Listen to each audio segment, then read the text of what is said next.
that for us has been the Yeah. big impetus, I would say, for our digital motion is like, we have these highly qualified individuals who do amazing work with their customers, and we're making them spend time on admin and newsletters and like, training videos and webinars and like, things that are not necessarily in their wheelhouse and should not probably should not Yeah. be in their wheelhouse.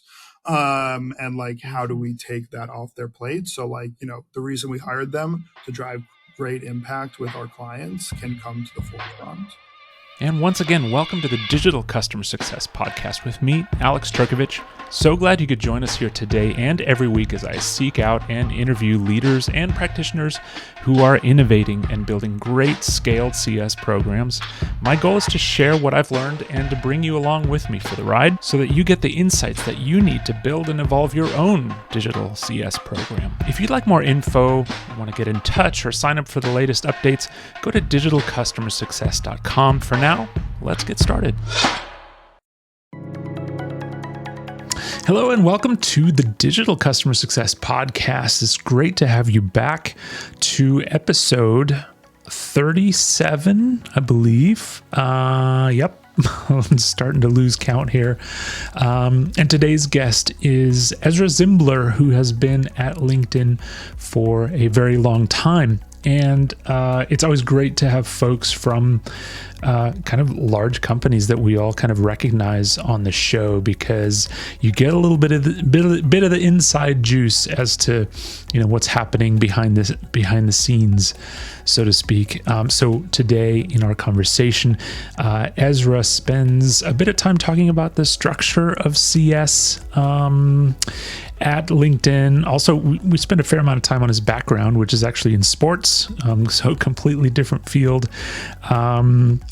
Then we talk a little bit about community and what LinkedIn is doing to implement and grow community in terms of their customer outreach.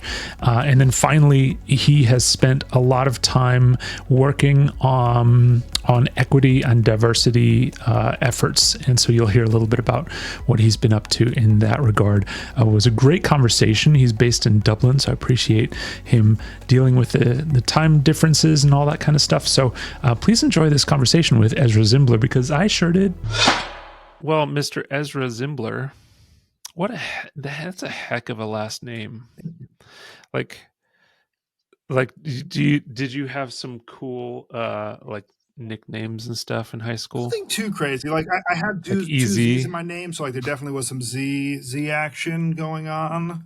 My parents call me Ez, but that's one never caught on, which I'm not upset about. That one's not my favorite. But yeah, I feel like Ezra's unique enough and like short enough that like it doesn't lend to need nicknames. So yeah, nothing too crazy. Yeah. For some reason in high school, people started, well, actually, I know the reason. It's not very exciting, but people started calling me Turkey Sandwich. Because for some reason I told somebody that my last name rhymed with sandwich.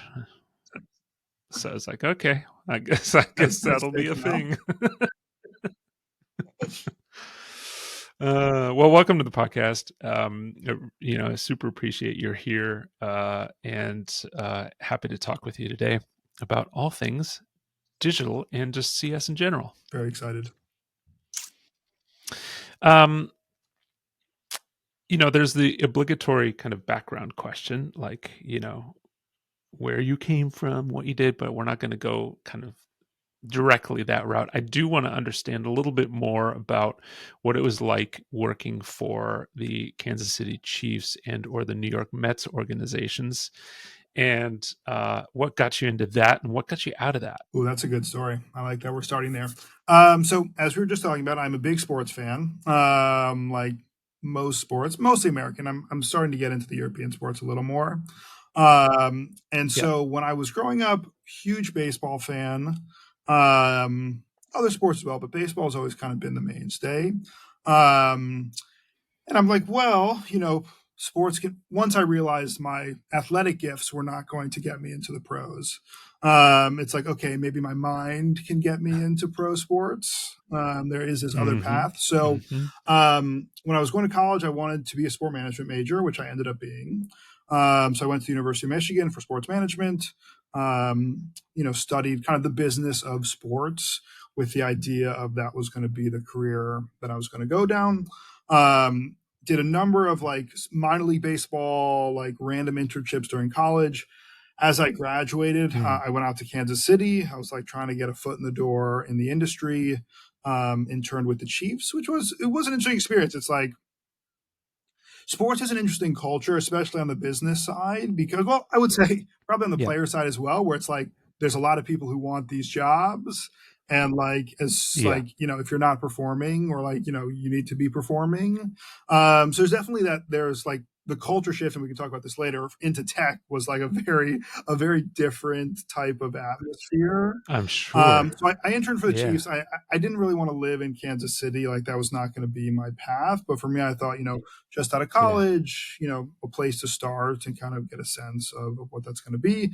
It was interesting. It was an interesting experience. Like I was a customer service intern, like, working at some of the booths inside the stadium. I did the lost and found, like, any random things, we're doing mailers to season ticket holders, like, classic intern level work. But interesting to see, like, there's not like pro sports has a decent sized business side, but it's not huge. So like, I do like those kind of like, smaller teams, like you get to know most of the people. A lot of the people had been there, 5-10 years. And we're in it for the long haul. So like, I did like that. So it was cool. Went to the Chiefs, then moved back to New York. So I'm originally from upstate New York. Was able to land a job with the Mets. I started off as part-time, like trying to get a foot in the door, answering the Mets ticket line. So like when you called into the Mets, I was one of the people picking up, trying to sell you some tickets. Did that for like my first season for like 6 months or so. Was the one person on my team to get kept on into like a full-time ticket sales role, which was intense. So I had to make 80 calls a day. You're cold calling Mets fans who at this point hated the Mets for two reasons. One, they were terrible at baseball, but more importantly, they had just built a brand new stadium and doubled the ticket prices. So you used to have nice tickets. Your season tickets were right by the field. Now you're like way up in this upper deck and like you're paying the same amount. It was also around the time of the Wilpon scandal, or not the Madoff scandal, which the Wilpon may or may not have, been friends with. So like the Mets were not in the best space in like general. So like you're basically calling old season ticket holders, they're not so happy. Or like new ticket holders, like, you're not that good, I don't want to go. Like, because you're not selling single game tickets, like you have to sell these packs and groups and whatnot. And I would say that's not my style. Like I'm not an aggressive salesperson. That's why CS much better fits my my personality. That sounds like something somebody would do for like rejection therapy. Like Yeah, it would be very. I got over my fear of rejection pretty quickly. Yeah, I'm sure. So started in sports, but I will say by the end of my couple seasons with the Mets, it was like, this is not the place for me. Like, to be honest, like my love of sports definitely decreased as I was getting to the end of that. Cause like, baseball season, you work 6 months straight, like games are at nights on the weekends, like you're supposed to be at the stadium. So like, it's just nonstop work. Like it's not glamorous. It's not fun. Like there's some cool perks. But like, it is a huge dedication. Your life does not have balance. And like, I was like, I don't enjoy watching baseball anymore because I'm like forced into doing it. So for me at the end, like, I had a random job before LinkedIn doing some account management.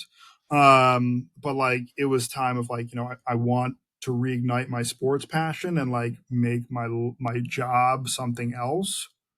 So that's where for me it was like, okay, this is time to now move on into something else. And like, I still love sports. I love watching sports, but I don't need to be working it and doing it every day. Yeah. hence the transition. And so now you're at LinkedIn, and you lead a CS function. Can you describe a little bit more about the team that you're leading? And you're based in Dublin. So yes, about to hit my 9-year LinkedIn anniversary. I did my first half in New York. Wow. Now I've been in Dublin about 4.5 as well. So yeah, so my team is Talent Insights consultants, and my team specializes in Talent Insights, which is LinkedIn's data visualization platform. So really, the idea of Talent Insights is to bring data and insights to our clients in a way where they can self-serve those insights. And my team, it's all about enablement. So enabling customers to be able to search for themselves, to know how to use the data that's in the platform, to figure out different use cases for them to bring it into, again, mostly their recruiting function. Again, we do work with some L&D folks, some other use cases as well. But I would say, like, LinkedIn's main clients are recruiters. Our flagship product is Recruiter.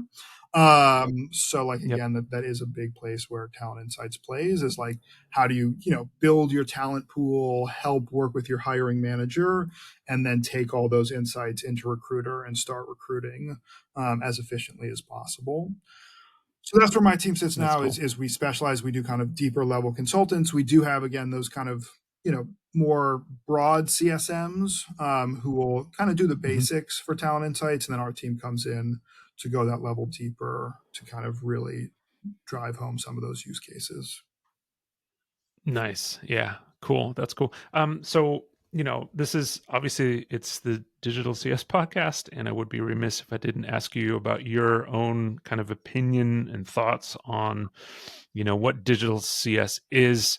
And I think, I love speaking with folks that don't necessarily, run a digital program and whatnot, because you get the kind of other insights into either the perception of digital CS or just in general, like the understanding of digital CS across various functions. So I'd love from you just like your 10-second elevator pitch if you had to tell somebody what digital CS was. Yeah, so I came up with a definition this weekend. Here's what I got for you. It's only one line, so it's quick. It's the infrastructure needed to allow your CSMs to spend as much time as possible on high value activities with clients. Yeah. Spot on. Yeah, totally. And I love the fact that none of it had to do with like customer facing motions, right? Because like there's a lot of people who still think that digital CS is a segment and still think that that's how you engage that's your tech touch, right? But yeah, you're spot on. Like, using it for the benefit of your existing team to make them more efficient, to, that's the thing. Keep them. And our focus right now is really about spending time with customers. And like, you can't expect that of your CSMs when they have all of these other things that they should and could be doing. And I think that for us has been the big impetus, I would say, for our digital motion, is like, we have these highly qualified individuals who do amazing work with their customers, and we're making them spend time on admin and newsletters and like, training videos and webinars and like, things that are not necessarily in their wheelhouse and should not be in their wheelhouse. And like, how do we take that off their plate? So like, the reason we hired them to drive great impact with our clients can come to the forefront. So I think that's like been the big thing for us, is like, how do we get things out of our CSM's way so they can drive the most value possible? Right. Okay. And how does that fit into like the kind of the structure of CS at LinkedIn? I'm guessing, there's probably an ops function or some separate kind of digital function per se within the org. And then there's probably a myriad of various customer success teams. Can you give us kind of a lay of the land, so to speak? So our digital function actually sits, we call it programs. And in our programs team, there's a couple different functions. So like, there's like, the learning center team, or like customer learning, who like is deeply focused on that.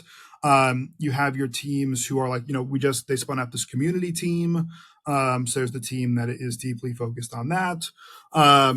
We have like, they engage with customer marketing. So like, some of that is brought in, and they've done some great work around like, scaled outreach that comes from the company instead of the CSM. So all of that, I would say, digital motion sits within our programs team, who also have like our program managers, like the enablement folks. So like that org really goes deep on like kind of to the point exactly. It's like, how do we make CSMs' lives easier and more focused on customers in a number of different ways, whether it's some of the digital motions, whether it's enablement, kind of all of these different things, where it's like, we are trying to, have a more streamlined customer success approach. So that's our programs team. And yeah, they have been growing pretty nicely over the last year or two, I would say, as we've started to go deeper and deeper into this motion. But yeah, so that's kind of its own team with its own leadership. Obviously, they all roll up into the same senior leadership. Great programs team. So the team, the org I actually sit in is called Global Services, and it is our specialist team organization. And we specialize in a couple ways. I would say like the two main ways I think about it is either like a point in time in the life cycle or specific products. So like we have implementation consultants who obviously do implementation early in the life cycle. We have solutions engineers who do pre-sales or point in the life cycle. And then we have teams like my own who go deep on a specific product. We have like technical consultants who do like integrations and like go deep in those areas. So that's my org. We have like four main groups within that org. And then we have our, I would say, bulk customer success org, where it's like the biggest group, people who are customer success managers. And we have a number of different business lines at LinkedIn, and CSMs are aligned to the different business lines. So like the products you're supporting and the clients you're dealing with change pretty drastically depending on which business line you're in. So like the business line I'm in is actually, they combine two business lines together around this idea of talent marketplace, which is like folks focused on hiring and folks focused on learning. But we do have different CSMs in each. And within those, like we're broken down by segment, kind of what you're talking about, biggest customers to then tech touch, your favorite. And then we also have a sales solutions business, which does Sales Navigator and focuses on sales, more sales customers. And again, they're broken down by basically size of spend and complexity. That's cool. It makes perfect sense. And I'm assuming that the output of the programs team is centralized in a way to where I'm guessing they try to connect different, from CSM to, consultant or whatever it may be between, in the same business line, so to speak. Are there some outputs from that team that you see that kind of help your team on a day-to-day basis? Yeah, I would say like from that team, they do a lot. So like there's a lot of those program managers who will like make sure that our teams are involved in any like new scale things. I think like, the Learning Center team is one that we work very closely with. I think, they have helped us a lot in terms of making sure that, we can be scale as well. Like, for our team, we don't want to be doing that kind of point and click early days training where it's like, we really need that Learning Center content. Again, I think we'll talk more about the community as well, that we are just kind of getting launched at this moment. And I think, I did a long body of work to try to influence them to include the Talent Insights customers in that kind of launch, which we were able to be successful with. But I do think that is going to be a really interesting play for us. Again, we're very early stages with that. But I think especially for my team, like one of the number one requests we get from customers is like, what are other customers doing? Again, it's like, the product's 5 years old, but like it's still pretty new to a lot of folks. So I think like, how are other people using it? What's use case? And like, I think that, why our team exists is like, those things aren't necessarily obvious when you just sign in and there's like a ton of data that looks really cool in front of your face. And you're like, whoa, that's a lot of stuff. What do I do here? So I think, the combination of the learning content, which like we've curated, and then the community content, which is like, best practice sharing, or at least the hope is it'll get to be a vibrant place where folks will be sharing, like, that stuff is really foundational to the job we do, so that we can go that level deeper. Well, let's talk about that a little bit. I mean, I think you guys, you told me you implemented Insighted, which is, now part of Gainsight's portfolio, has been for a while now. Um, and, I'm curious about, the approach to that implementation, how that's gone, like what you guys are, how you guys are focusing on community specifically. Yeah, no, great question. And I'm a big fan of this. I think we have one of our program teams does focus on community. So it's Hmm. great to be able to have folks who are community experts to be there to kind of support us along this journey and really take the lead on a lot of these things with us, like helping to think about content and cadence and whatnot. So yeah, so we decided, I think, about a year ago, we got the green light that this was happening about this time, like I started my campaign for our clients to be in there. So about the new year, we started to it got approved. We were ready to go. We started with a founding members kind of like VIP group as to be our Yeah. first crew in there.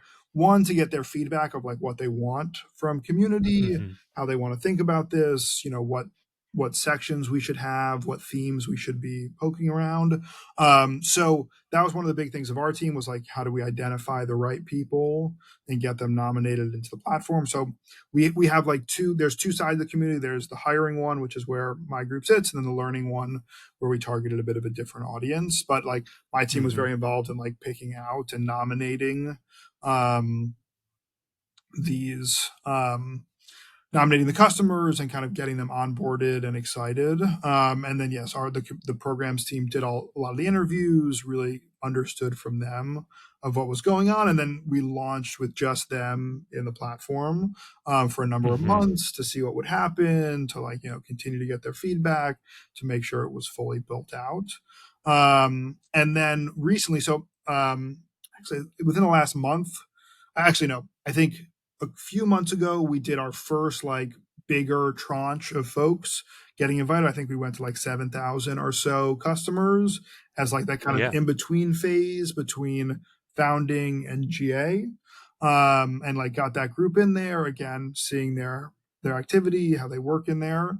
And then so Hmm. LinkedIn's big event where they announce things is called Talent Connect, which happened a couple weeks ago. It was very recent.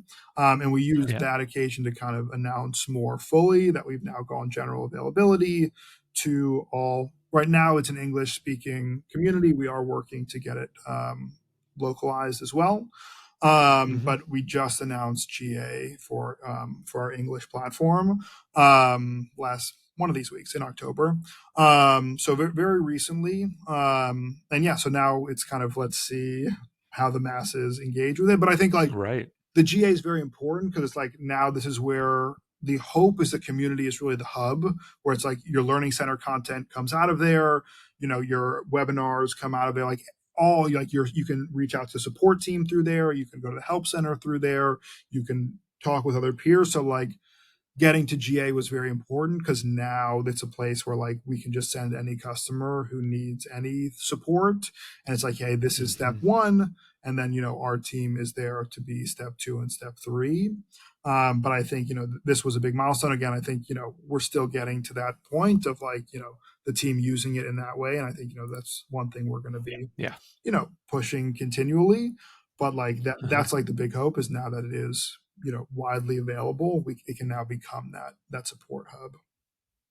That's cool. Yeah, it's it that the community aspect of just enabling customers is I think often a little bit overlooked because there are a lot of subject matter experts that don't necessarily live within LinkedIn that can kind of, like, I follow this guy, I don't know if you know him, Mark Williams. He's Mr. LinkedIn, and he has a podcast called LinkedIn Formed, which is actually really good. It's a weekly show. He's like on episode 400 or Oh, something like that. Yeah, he's been doing it for a long time. He's like a LinkedIn trainer or whatever, and so he does this weekly show. Talks about new features and you know the famous algorithm changes and all that kind of fun stuff.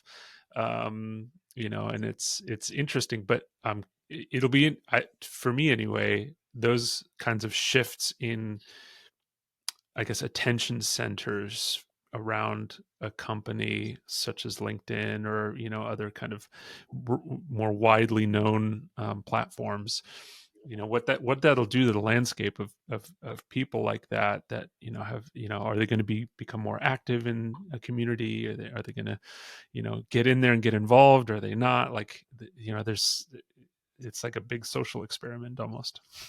100%. And I think 100% to your point, like that is the deep power of some of these communities is like, we're experts, but like I probably shouldn't say this, but we're like more theoretical experts. Like, my team's not a Sure. recruiter Yeah. in there every day using it for the purpose. Like, we're using it to teach and to share and to show. But like, I do think that's like the power of this is like, and again, what our customers are asking for, which is like, what are other customers doing? What are some of those more niche use cases that actually might be really impactful for our organization? Like, one of the things I used to do, so before I started managing the team, I was part of the team. And I used to do, so I covered the UK market. I would be in London from time to time, and I would do some of these live events where you'd have, I'd have a panel of, a sales leader interviewing 3 power users who were like, fantastic at using the platform. We're trying it in different ways. Right. We're in there every day, and we're like enabling their organizations to use it as well.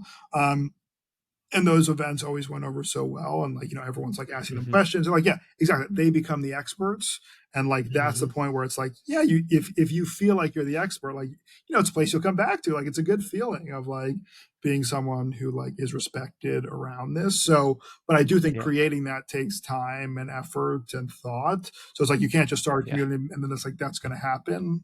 No. So that's where I think our goal now is like really create those folks who feel connected and like they are the leaders. Yeah, sure, absolutely. Well, I started my my tech career at Dell, and I don't know if you have the same experience, but invariably, my family members, because I worked in Dell, even though they didn't know, what I did at Dell, but they thought all of a sudden I became family tech support. And it's like, I became the expert on computers, which I was not.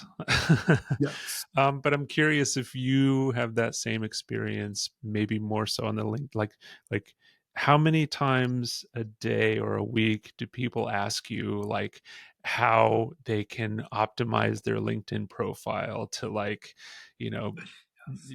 be better, be seen and all that? Like, do you get that a lot? I get that some. I would say like I don't lead with how I work at LinkedIn. Like if you ask me, I will tell you, but like that's not where I'm Yeah. leading a lot of these conversations. Yeah. I will say for family, especially my immediate family, LinkedIn did a really good thing where they used to have a bring your parents to work day where they could come in and like see what we actually did, which like I think helped to show them that like we're not tech doing like we're just on our computers talking to people all day and not like tech support or Yeah. whatnot. So I do think that helped family Mhm. wise. I will say every time I visit my grandma, we do need to do she's like a power, she has more connections than I do. She's like a Wow. power social Really? media user. um so every time I visit her, I'll give her the rundown on help her optimize her Mhm. profile and whatnot. Yeah. Yeah. So yeah, I get some of it. I would say I try not to open myself up too much, but I like for most people, like I am pretty open. If folks want to have a LinkedIn conversation, like you know, Mhm. I've got the talk track down at this point. Um, Yeah, I'm sure. so like I'm happy to do it. So, but yeah, I would say I don't get asked as much. I would say a lot of my like, Yeah. especially in Dublin, like a lot of my friends are LinkedIn folks, so Yeah. they should have the answer as much as I should, with Yeah. being Yeah. expats over here. But yeah, from time to time, and yes, though my mom asking about how her cell phone works, I can sometimes Right. answer. Exactly. We've talked a couple times now that you are based in Dublin, and I just one thing that I really appreciate about you is how active you are, just in the CS community in general, and you're involved with several organizations. But I'm curious to get some insight into what the CS community of Dublin looks like. Is it a pretty tightly knit as in other places, or No, it's a is nice it community, I would meetups? say. I've enjoyed. So actually, like when I moved to Dublin, I like knew no one. I was like, okay, I should do some networking. I should meet people in general. And so that's where I joined the Customer Success Network and like got involved with a lot of their events, and like started to meet the group in Dublin. Because I would say, yeah, like, Dublin is the tech hub of Europe, like especially for US tech companies, due to some favorable tax laws. Dublin has, the European headquarters for most of the, big customers or big US companies. So like, we have about 2,000 people. Google has like 8,000 people. Microsoft has, if you like, there are large bases. And, most of these companies are, have sizable customer success departments. I will say like, and I've noticed this at LinkedIn as well, like the folks who are involved in the community, I do think are more likely to be startup. Again, not everyone. There's definitely plenty of LinkedIn and Microsoft and folks who are in these, but I do think a lot of the folks who like really dive deep are at some of the smaller companies. They're like trying to navigate their way. And so it's been great for me to like get a better sense of the tech scene here of like, what are those smaller companies? What are some like the Dublin base, which, not super prevalent, but there's definitely some. So yeah, I would say like, again, especially with like there being some of these flagship companies and people move between them pretty regularly, that like, people know, like if you're here a while and you work at a couple companies, like you do know a lot of people. So yes, I would say pretty tight knit. So no, it's been a good crew. And yeah, like there's a lot of us, which is nice. Yeah, that's super cool. One of the other things that you founded at LinkedIn was Transform Her, looking into it a little bit more is basically, helping women of color in high tech. Can you talk a little bit about that and what's behind that and what you guys are doing? Definitely. So yeah, I'll give you a little background, kind of a little bit around. We call it, so at LinkedIn, it's called DIBS, Diversity, Inclusion, and Belonging. I know DEI. There's a lot of different acronyms folks use. I'm going to use DIBS just because that's the one I'm used to. So I would say I've been on probably a 5 or 6 year DIBS journey for myself. Really kind of understanding, my privilege, my place in the world, and how I can impact other communities in a positive way. And I would say like, linked for LinkedIn, it really became a thing about 5 or 6 years ago where it like, they spelled it out a little bit more. And I think the thing that really really hit home with me was the idea of belonging, which is like, you feel like you belong. And like, for me, like I felt like I belonged at LinkedIn. Like it was a great feeling. I loved it. And when I started to hear the stories of other folks that did not have that feeling where they were, or at LinkedIn, like, in a number of situations, that was like, that's bad. Cause like, I knew the power of belonging as someone who was feeling it. And it's like, okay, so how can I do some things to help that? And so I had been very involved in like LinkedIn cultural events when I was in New York. So we have this thing called In Day, where once a month, LinkedIn gives us the day to give back to ourselves, to the company, to the community, to the world. Wait, it's self, community, world. I should know that better. So I did that for a couple of years in New York, like more kind of culturally focused, internal. And then LinkedIn has these employee resource groups, which are really powerful ways for different communities to come together, for allies to show up through those communities, and to really support them in the workplace. After I'd been pretty involved in the culture stuff, I realized like I wanted to make a deeper impact. This idea of belonging was kind of coming into my view. And so I joined the Black Inclusion Group, which is one of our employee resource groups. And kind of that started this journey, where I started, volunteering with them, putting on events, kind of helping them create programming, with that mission of kind of bringing the community closer together. After being on that team, maybe 6 months, a year or so, the president of the group came to me and she's like, I want to do something to like go beyond the LinkedIn walls. Cause again, like the ERGs are pretty internally focused, which again is really important, but like, let's think about doing something to impact the broader community. And so that's where Transform Her was born, thinking about how can we, use community and kind of that network effect to connect women of color within the tech industry, to help them to kind of learn from each other, to help them build that network, so that, the double glass ceiling can hopefully be broken. So that's where it started, and we started in New York. So at that point, I was still New York based. We had our first event. One of my most proud professional days, kind of seeing this labor of love that we put a lot into this first one as like a proof of concept, very little some support, but we had to do it. Seeing it come together was amazing. We've since had a couple events. We're actually in the moment trying to figure out what the next iteration of it is. But yeah, continues to be a passion for myself and my co-founder Ty, to kind of figure out how that we can continue to impact this group and really build community. So yeah, it's been a great journey. Have learned a ton. And I think it has also been great experience for myself of learning how to build community, how to put we did events that were 300-400 people deep. So what it takes to kind of put on some of these larger scale things. Right. So yeah, it's been a really good journey.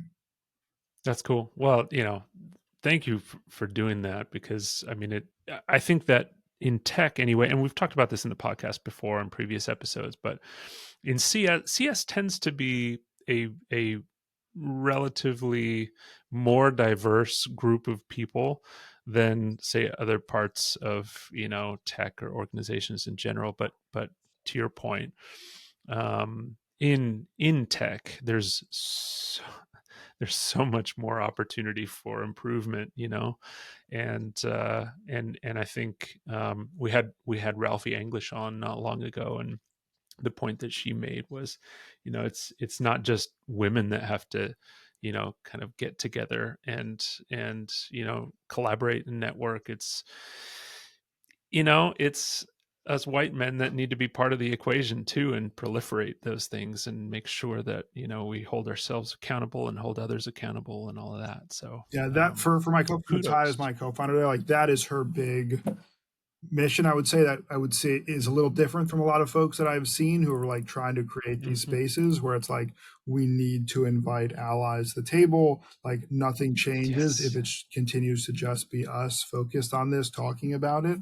We need to get the broader community behind us, in network with us, in community with us. So I'm always impressed by her continued commitment to that ideal of yes, we could just be focused, but it's you want to make sure. And again, I think there's always work to do to kind of expand that allyship, but that has been a huge focus for her. And I think to your point, very important. And that is why I tried to, put myself out there as well, to be an example for folks who this is work you should be doing. This is work that is important and is going to make the world hopefully a more diverse place in the future. We'll see. Fingers crossed. I'm hoping these will be lasting impacts. And I think we've made progress, but there's a long way to go. A long way to go. Yeah, absolutely. Well, as we kind of round things down, I've really enjoyed speaking with you and getting the insight from the inside the belly of the beast, so to speak. But I'd love to understand a little bit more what's in your content diet, and are there specific things that you'd want to share with the community that you're paying attention to? I love it. So yes, I'll have to start with LinkedIn. I will say for customer success content, LinkedIn, I feel it's been the last 2, maybe 3 years where the content has exploded. It used to be, a little here, a little there, but I do feel it has now, my feed is now full of customer success, which I love. And it makes it very easy to not have to go to that many other places. Now, as I mentioned, I've joined some of the communities. A lot of them, there's a lot of Slack groups, workplace groups, different that where I say is another place to get content and learn about what people are doing. There are quite a few past guests of this podcast who have specifically just said, I just pay attention. I just, LinkedIn is my place, because you're right. The proliferation of CS info has exploded for sure. So that's the hub, I would say, for sure. Mm-hmm. Yeah. And I think another thing that people don't really realize is it's kind of like a library. I think people tend to search for companies and people and, connections and all that kind of stuff. But I think sometimes when you're tackling a problem, your first go-get is like, go to Google or you go to wherever, but go search for it on LinkedIn, because I guarantee you somebody's written something about it. And this is something my boss actually gave me this idea a bit ago, was around, like, to your point, like making it more of a library where it's like, your posts, they stay around, but like, after a bit, like you got to really Yeah. scroll to see Right. those points. So that's actually why I decided to go the newsletter format recently, was like, so it's all of like my longer thoughts are kind of in one place where you can kind of go back and read through them and look through them. Because I do think, like, your posts, like, if you post regularly, like, yes, the search is good, but who posted that? What was it about? I don't remember exactly. Yeah. So I do feel like that's where I've thought about, like, how do I make it easy to find things within Yeah. LinkedIn? So like, I like the featured content, like on your profile, I like, because you can like put some of the stuff you really want people to find Right. there. And then the newsletter I like, because it's all kind of in one place. Yeah. I remember back in the day I wrote quite a few articles as well. And they just kind of they're kind of, every once in a while they kind of pop up here and there, which is kind of interesting. But yeah, the newsletter feature is one that I have not dug into at all. And I was to your point on the featured content, I always think it's funny when people have like 20 pieces of content in their featured content. I'm like, okay. Well, I That's don't think people scroll. It's like people are looking at the first right. four. Like, They I look at never the delete first one. anything from there, Mm-hmm. so I Mm-hmm. probably have 10 maybe. But it's Yeah. like, I don't expect anyone to look past what the third or fourth one Yeah. that you see. Yeah, It's of, about before the prioritization a little fold. bit. 100%. 100%. Yeah, that's cool. Is there anyone that you'd like to give some kudos to that's doing cool stuff in digital that you've? So I would say on LinkedIn, the one guy who I feel like I see the most digital content from, I think someone else mentioned him as well. I was looking, I think it's Dan Ennis from Yeah, Monday.com. Dan is Um, phenomenal. I feel like he's put out great. I know a couple people at Monday, so Mm-hmm. fan of their work. I think, like, the people I was talking about at LinkedIn, like, so for my business line, there's a man named Declan McKiernan who leads our programs team. Mm. So I would say, not as active on LinkedIn. Um, I'm but for coming me, for you, like, someone Declan. internally who, like, I go to around some of this stuff. Mm-hmm. He's like one of my first guys. And then Andy Best is a guy who leads our community team. Mm. He's been a CSM. He was a CSM at LinkedIn for many years, so I've known him for a long time. But like, it's been great to see him kind of lead that charge, which a couple of other of his team, who have been really great in terms of helping us think about that digital journey for our teams.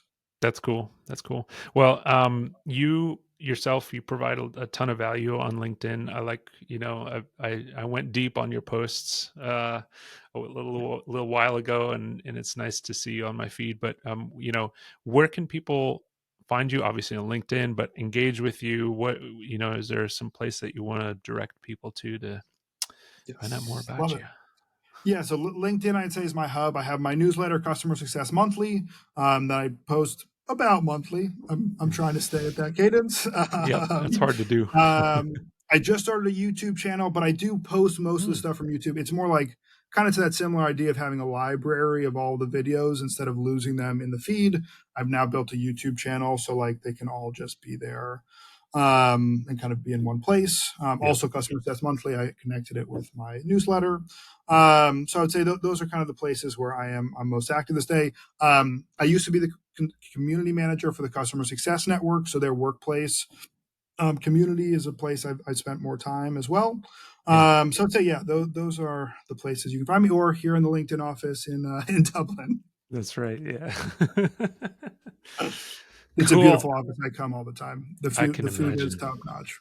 Yeah, I can imagine. Um, that's awesome. You're making everybody else jealous. Um, Ezra, thanks for joining. I appreciate it. It's been a great conversation, and you're You're a ray of sunshine in a sea of, I don't know where I'm going with that. I like the ray of sunshine part. I'll take that. You're a ray of sunshine, period. Dot. Thank you for joining me for this episode of the Digital Customer Success Podcast. If you like what we're doing, consider leaving us a review on your podcast platform of choice. It really helps us to grow and to provide value to a broader audience. You can view the Digital Customer Success definition word map and get more details about the show at digitalcustomersuccess.com. My name is Alex Turkovich. Thanks again for joining, and we'll see you next time.